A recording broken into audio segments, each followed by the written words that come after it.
میں آج آپ کو ایک عمل بتانے جا رہا ہوں، اس کے لیے تمہید کے طور پر یہ واقعہ میں نے بیان کیا ہے۔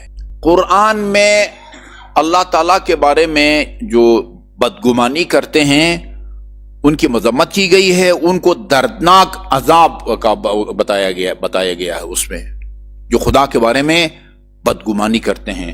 دیکھو، اس نے دعا قبول کرنے کا وعدہ کیا ہے، ہم دعائیں مانگتے ہیں اور وہ قبول نہیں ہوتی۔ ادعونی استجب لکم، دعا کرو میں تمہاری دعا کو قبول کروں گا، یہ بھی فرمایا ہے۔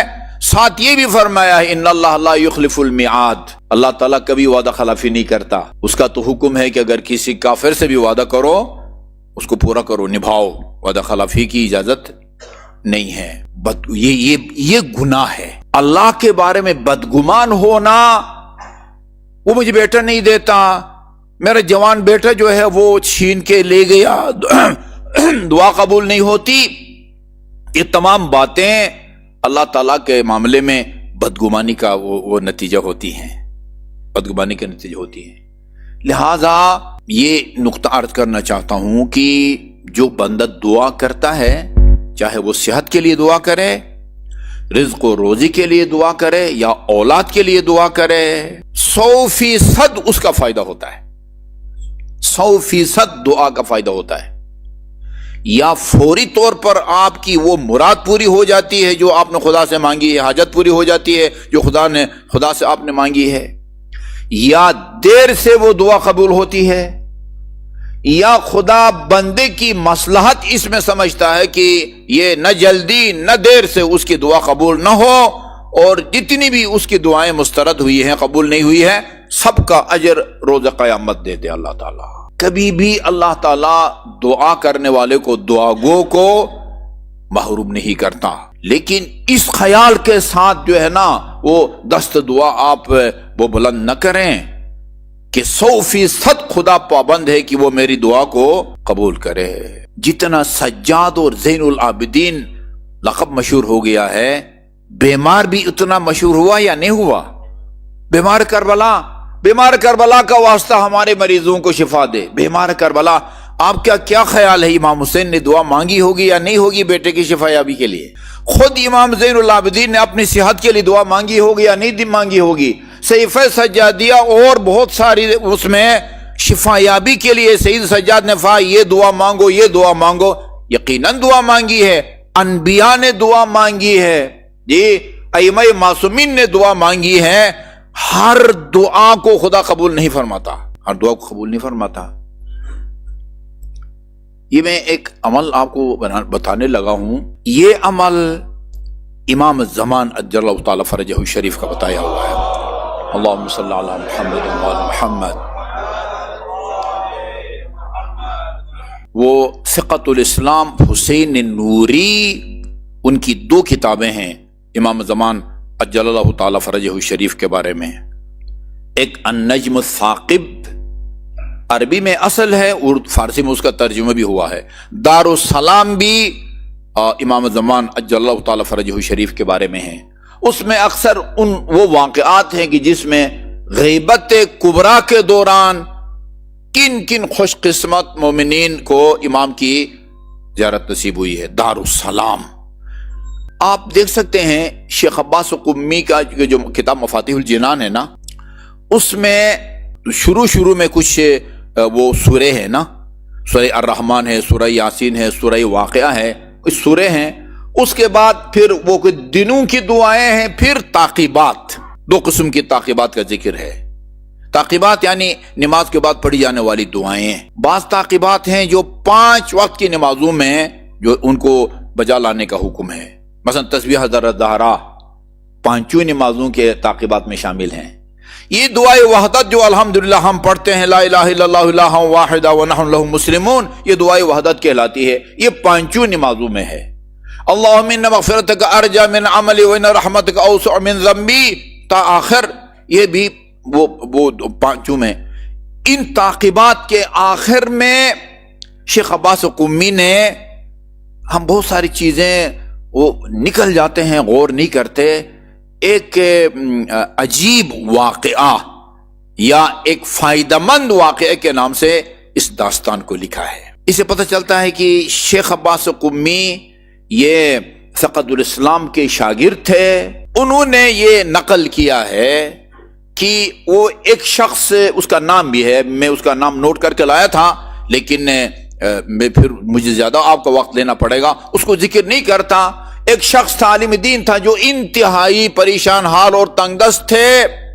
انہوں نے خواب میں دیکھا وہ ایک وادی ہے، نام نہیں ہے اس وادی کا، لیکن مجھے اندازہ ہوتا ہے کہ شاید حج کا موسم اور سیزن ہو، اور میدان عرفات ہے جہاں مختلف لوگوں کے وہ خیمے لگتے ہیں، مینا میں الگ خیمے لگتے ہیں. ایک دفعہ ہمیں، ویسے تو ہم اپنے کاروان میں گئے تھے، لیکن مکہ پہنچنے کے بعد مولانا مرزا صادق حسن، اللہ تعالیٰ ان کو جہاں بھی ہیں صحت اور طول عمر دے، وہ ہم ان کے ساتھ چلے گئے، یعنی مکہ کے باہر کی زیارات کے لیے ہم ان کے ساتھ چلے گئے. چپا چپا کے بارے میں بڑی باریک بینی سے وہ مطالعے رکھتے ہیں.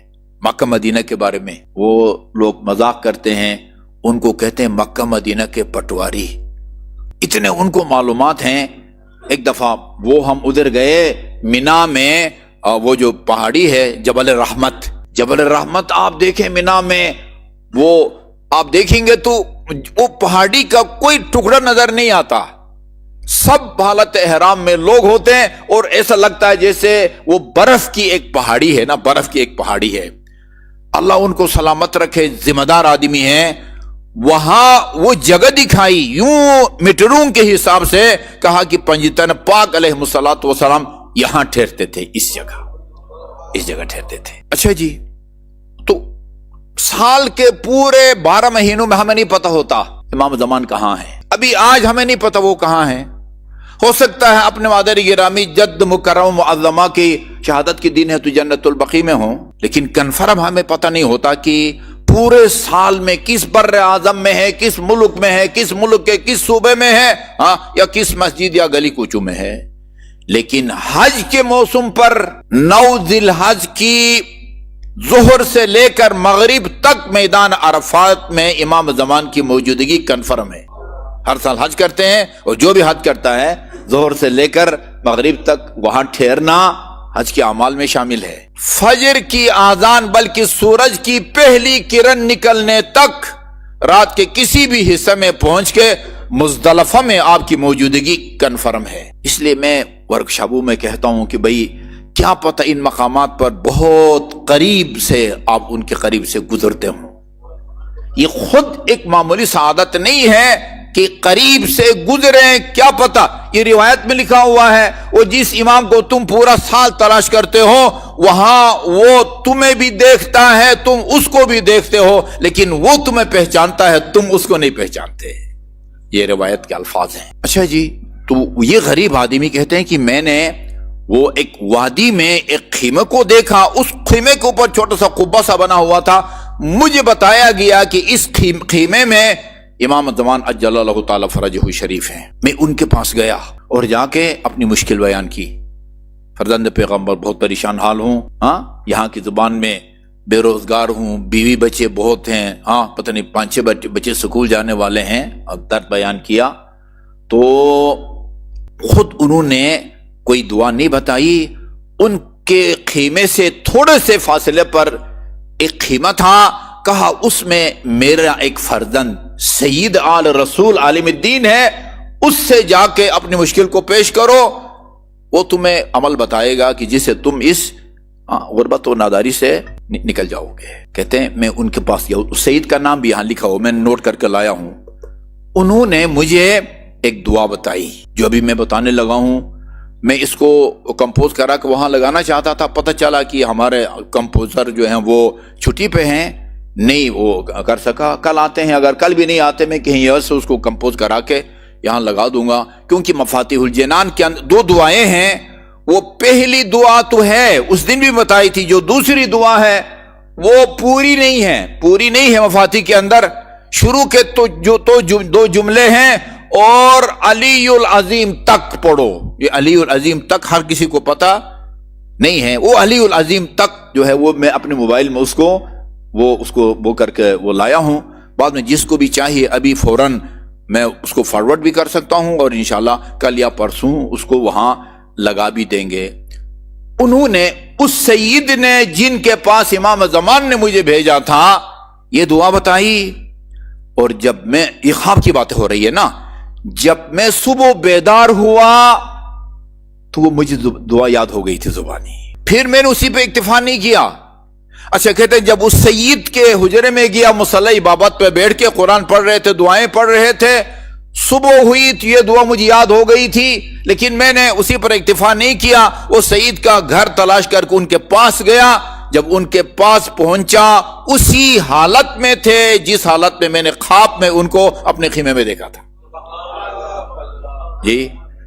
اور مجھے دیکھ کے وہ ابھی آپ پڑھیں دیکھیں مفاتیح الجنان الحمدللہ اردو میں ترجمہ ہے، مجھے دیکھ کے مسکرائے اور مجھے ایسا محسوس ہوا کہ ان کو سب ماجرا کا پتہ ہے. اور وہ صبح کی نماز کے بعد صبح کی نماز کے بعد بہت مختصر ہے، بہت مختصر، لیکن ایک ایک جملہ اس کا اتنا وزنی ہے کہ ہر کوئی اس کا متحمل نہیں ہو سکتا. صبح کی نماز کے بعد آپ ہاتھ سینے پر رکھ کے 70 دفعہ یا فتح یا فتح یا فتح. کوئی مشکل کام نہیں ہے. کوشش کریں یا فتح نہ پڑھیں، یا فتح آخر میں ہے نکالیں. ایک جگہ ہم نے نماز پڑھا، ایک صاحب جو لڑکے کی طرف سے وکالت کر رہے تھے، میں نے جب وہ پڑھا تو انہوں نے کہا قبلت النکاح، کاف کے بعد الف، آخر میں ہے کو غلط تلفظ کے ساتھ بھی نہیں بولے. وہ بعد میں کچھ علماء بیٹھے ہوئے تو انہوں نے کہا صاحب یہ تو غلط ہو گیا. میں نے کہا ابھی شور مت مچاؤ، میں اس کا بندوبست کر لوں گا. بعد میں سب کھانا وانا چلے گئے نا، تو پھر میں نے لڑکی کی وکالت تو میرے پاس تھی ہی، پھر لڑکے کے پاس گیا میں اس کو، بلکہ اپنی بات بلا کے کہا کہ ماجرا یہ ہے تم جو ہے نا مجھے اپنا وکیل بناؤ، میں دوبارہ پڑھنے لگا ہوں. پھر میں نے لڑکا اور لڑکی دونوں کا وکیل جس طرح پڑھتا ہے اس طرح میں نے پڑھا. یا فتح ہو اگر آخر میں دو چشمے ہے کے ساتھ پڑھیں گے پھر یہ نسخہ صحیح نہیں ہوگا. یا فتح ہو اس ہے کے ساتھ جس سے آپ حلوہ لکھتے ہیں، اس ہے کے ساتھ نہیں جس کے ساتھ لاہور لکھتے ہیں، ٹھیک ہے نا. یا فتح ہو 70 مرتبہ. اس کے بعد ایک دعا یہ اس دن میں بتا چکا ہوں، لا حول ولا قوت الا باللہ توکلت علی الحی الذی لا یموت والحمد للہ الذی لم یتخذ صاحبۃ ولا ولدا ولم یکن له شریک فی الملک ولم یکن له ولی من الذل وکبرہ تکبیرا. یہ ایک. اور دوسری دعا بسم اللہ وصلی اللہ علی محمد وآلہ وافوض امری الی اللہ ان اللہ بصیر بالعباد فوقاه الله سيئات ما مكروا لا اله الا انت سبحانك اني كنت من الظالمين فاستجبنا له ونجيناه من الغم وكذلك ننجي المؤمنين حسبنا الله ونعم الوكيل فانقلبوا بنعمة من الله وفضل لم يمسسهم سوء ما شاء الله لا حول ولا قوة الا بالله ما شاء الله لا ما شاء الناس ما شاء الله وان كره الناس حسبي الرب من المربوبين حسبی الخالق من المخلوقین حسبی الرازق من المرزوقین حسبی اللہ من هو حسبی من لم یزل حسبی وهو رب العرش العظیم. یہاں تک ہے. یہ دوسری دعا کا میں آپ کو ترجمہ سناتا ہوں تاکہ اس کی اہمیت کا جو ہے نا اندازہ ہو جائے. مفاتیح کا وہ نسخہ بھی یہاں ہوگا جہاں دعاؤں کا ترجمہ بھی ہے. اس میں بہت سارے جملے قرآنی آیات سے لیے ہیں امام زمان اجل اللہ تعالیٰ فرضی شریف سے. سب سے پہلے جو ہے بسم اللہ وصلی اللہ علی محمد وآلہ، اللہ تعالیٰ بسم اللہ ہے، پھر محمد اور آل محمد صلوات ہے. افوض امری الی اللہ ان اللہ بصیر بالعباد، یہ قرآن کی آیت ہے نا. میں اپنے تمام تر معاملات کو خدا کے سپرد کرتا ہوں. ان اللہ بصیر بالعباد، اللہ اپنے بندوں کے مسائل سے بابصیرت ہے، اس کو سب کچھ معلوم ہے. ان اللہ بصیر بالعباد فوقا اللہ سیئات ما مکروا. ہاں لوگوں نے جو مکر اور فریب کیا ان کی برائیوں سے اللہ تعالیٰ نے ان کو بچا لیا ہے. لا الہ الا انت سبحانک انی کنت من الظالمین. یہ وہ تسبیح ہے جو حضرت یونس نے مچھلی یا اژدہا کے پیٹ میں اس کو پڑھا تھا، اور قرآن کے اندر لکھا ہوا ہے یہ تسبیح اگر نہ پڑھتے حضرت یونس لا الہ الا انت سبحانک انی کنت من الظالمین، قیامت تک حضرت یونس مچھلی کے پیٹ میں رہتے. بعد دوسرے علماء نے لکھا ہے سجدے میں 400 مرتبہ لا الہ الا انت سبحانک انی کنت من الظالمین. یہ بھی فقر اور تنگ دستی سے نکلنے کے لیے بڑا مجرب نسخہ ہے، کوئی مشکل نہیں ہے. 20-25 منٹ سے زیادہ نہیں لگتا. اس کو وہ تسبیح ہے یونسی کہتے ہیں، چونکہ حضرت یونس نے مچھلی کے پیٹ میں پڑھا تھا لا الہ الا انت سبحانک انی کنت من الظالمین. یہ آیت آگے بھی جا رہی ہے فاستجبنا لہ، یہ تسبیح پڑھی، ہم نے ان کی دعا کو قبول کیا وَنَجَّيْنَاهُ مِنَ الْغَمِّ وَكَذَلِكَ نُنْجِي الْمُؤْمِنِينَ. ہم نے حضرت یونس کو اس غم سے نجات دی اور ہم یوں جو ہے نا وہ مومنین کو نجات دیتے ہیں. یہ قرآن کی آیت ہے.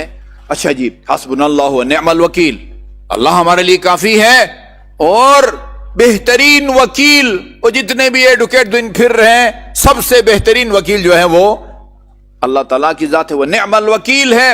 فانقلبوا بنعمۃ من اللہ وفضل لم یمسسہم سوء. یہ بھی قرآن کی آیت ہے. اللہ تعالیٰ کی نعمت اور فضل لے کے واپس لوٹے اور کوئی برائی انہیں نہیں وہ جو ہے نا وہ ان تک پہنچے گی. ہاں ماشاء اللہ لا حول ولا قوت الا باللہ. یہ بھی وہ ہے، وہی ہوتا ہے جو اللہ تعالیٰ چاہے. لا حول ولا ماشاء اللہ لا ماشاء الناس، ہوتا وہی ہے جو خدا چاہے، وہ نہیں ہوتا جو لوگ چاہیں. ماشاء اللہ لا ماشاء الناس، ماشاء اللہ ان کرہ الناس. وہی ہوگا جو اللہ چاہے گا اگرچہ لوگوں کو پسند نہ ہو. جو اللہ نے چاہا یا پسند فرمایا ہے. یا حسبی الرب من المربوبین. عجیب ہے، حسبی الرب من المربوبین. اللہ رب ہے، ہم لوگ کیا ہیں؟ مربوب. اللہ خالق ہے، ہم لوگ مخلوق. امیر المومنین کا فرمانا انت الرب وانا المربوب. خدا تو رب ہے، میں مربوب ہوں.